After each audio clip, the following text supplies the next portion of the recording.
ম্যাচের আগে এই ধরনের সিচুয়েশন ক্রিয়েট হওয়া কিন্তু একটা টিমের জন্য কোনো সময় একটা ভালো উদ্যোগ না, এবং আমি এটা পার্সোনালি মনে করি যে এটা সবসময় টিমের পারফরমেন্সের একটা জিনিস, একটা ঘাটতির মধ্যে লেগে যায়। অবশ্যই লাগে, এখানে তো কোনো সমালোচনার কোনো দিকে এরা পায়নি।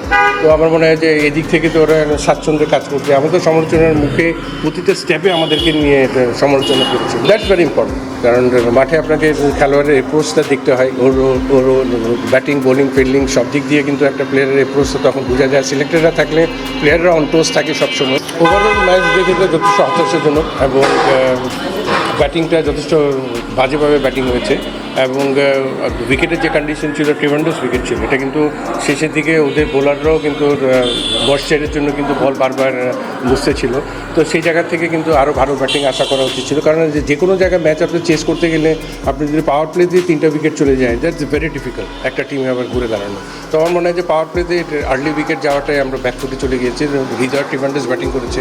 তো আমার মনে হয় যে এখানে বোলারদেরও একটু দায় আছে, কারণ বোলাররা শেষের দিকে আপনার 12 ওভারের পর থেকে আমরা অত টাইট বোলিং করতে পারি, অনেক বেশি রান হয়েছে। এই জায়গায় হয়তো আয়ারল্যান্ডকে 160 থেকে 165-70-এর মধ্যে রাখলে ডিফারেন্ট স্টোরি দিতে পারে। বাট এটা না, কারণ অনেক দিন ধরে তো খেলছে, এই ফর্মেটেও কিন্তু এখন যথেষ্ট ইউজ টু হয়ে গেছে। তো আমি মনে করি যে এখানে হয়তো ব্যাটসম্যানদের সেলফ অ্যাসেসমেন্টের অভাব এখানে নিজে, কারণ কোচ আপনাকে ওভারনাইট সব কিছু বলে দেয় কোন প্ল্যানে খেলবে না খেলবে, কিন্তু এন্ড অফ দ্য ডে কিন্তু 22 গজে গিয়ে খেলোয়াড়কে সিদ্ধান্তটা নিতে হয় কীভাবে খেলতে হবে।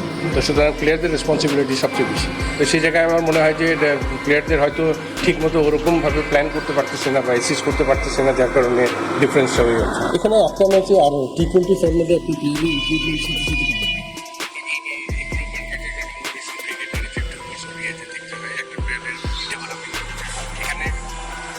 সংখ্যা কম খেলে রানটা বেশি করতে হয়, ওই জিনিসটা মাথায় থাকে।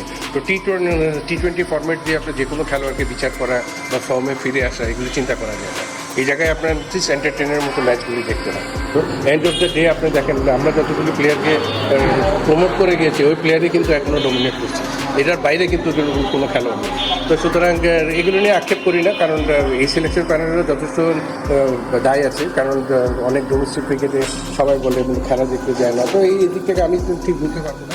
তো আমার মনে হয় সিলেকশন প্যানেলে আরও ভালোভাবে কাজ করা দরকার।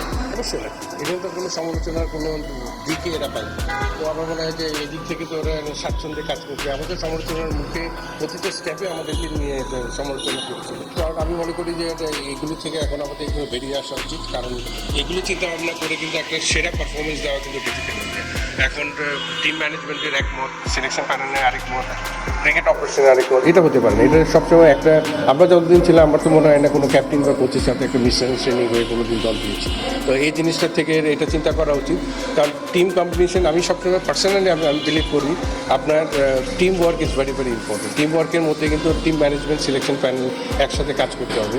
তো আমার মনে হয় যে এই দিকটা নজর দেওয়া উচিত, আর ম্যাচের আগে এই ধরনের ঘটনা যাতে না ঘটে সেদিকে খেয়াল করতে হবে। ম্যাচের আগে এই ধরনের সিচুয়েশন ক্রিয়েট হওয়া কিন্তু একটা টিমের জন্য কোনো সময় একটা ভালো উদ্যোগ না, এবং আমি এটা পার্সোনালি মনে করি যে এটা সবসময় টিমের পারফরমেন্সের একটা জিনিস, একটা ঘাটতির মধ্যে লেগে যায়। আপনি দেখেন যে কোনো সিরিজ বা যে কোনো টুর্নামেন্ট আর বিশ্বকাপ খেলতে যাওয়ার আগে টিম ম্যানেজমেন্ট, সিলেকশন প্যানেল একটা আন্ডারস্ট্যান্ডিং সবসময় থাকে। এটা কিন্তু মিসআন্ডারস্ট্যান্ডিং হয় না, একটা দুইটা ইস্যু নিয়ে একটা আর্গুমেন্ট হতে হবে, নাহলে কিন্তু একটা বেস্ট কম্বিনেশন কিন্তু তৈরি করা যায় না। তো এই জায়গাটা এটা বাইরে চলে আসে, এই জিনিস আলোচনা, এটা তো ঠিক, এটা তো সবসময় একটা ঘরের মধ্যে আলোচনা হয়, ওর মধ্যেই থাকা উচিত।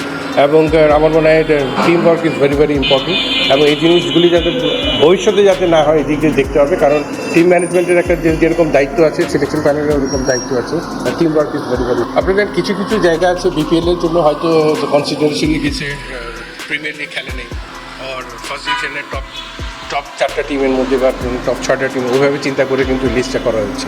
তো যেহেতু এনসিএল, যদি আমাদের সময় আমরা ফার্স্ট ক্লাস ক্রিকেটটাকে গুরুত্ব দিয়েছিলাম, প্লাস প্রিমিয়ার ডিভিশন, এই দুটাকে গুরুত্ব দিয়ে তখন প্রথম থেকেই বিপিএলের লিস্টটা, এখন আমি এই লিস্টটা দেখিনি, আগাম আমি মন্তব্য করারও ঠিক না কাকে বাদ দিয়েছে কি।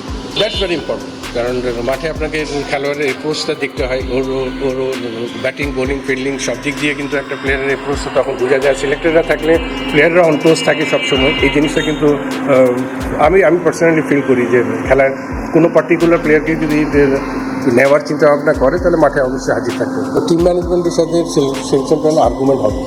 আপনার টিম সিলেকশন করার সময় একটা দুইটা খেলোয়াড়কে নিয়ে সবসময় আলোচনা হয়। এই আলোচনা হবে এন্ড অফ দ্য ডে, কিন্তু আমাদের সবাইকে একমত হয়ে কিন্তু বেস্ট টিমটা তৈরি করতে হবে। তো সেই জায়গায় আমি মনে করি যে এগুলি একদম ছোটো ইস্যু, এটা কোনো বড় ইস্যু না। এটা হয়তো এটা লিটল মিডিয়াতে যেটা বলে দিয়েছে এটাও বলাটা ঠিক হয়নি। তো আমার মনে হয় যে এটা একটা আন্ডারস্ট্যান্ডিংয়ের ব্যাপার, এটা অবশ্যই ঠিক করে। সিলেকশন প্যানেল যদি মনে করে কোচ এবং ক্যাপ্টেনের সাথে বসবে, অবশ্যই বসতে পারি এই জায়গায়। এবং আমি পার্সোনালি ফিল করতাম এই দুজনের মতামত নিয়ে আমরা কিন্তু দলটা গঠন করতাম, কারণ ক্যাপ্টেন যেহেতু মাঠে খেলবে, মাঠের মধ্যে একটা পরিকল্পনা দিচ্ছে।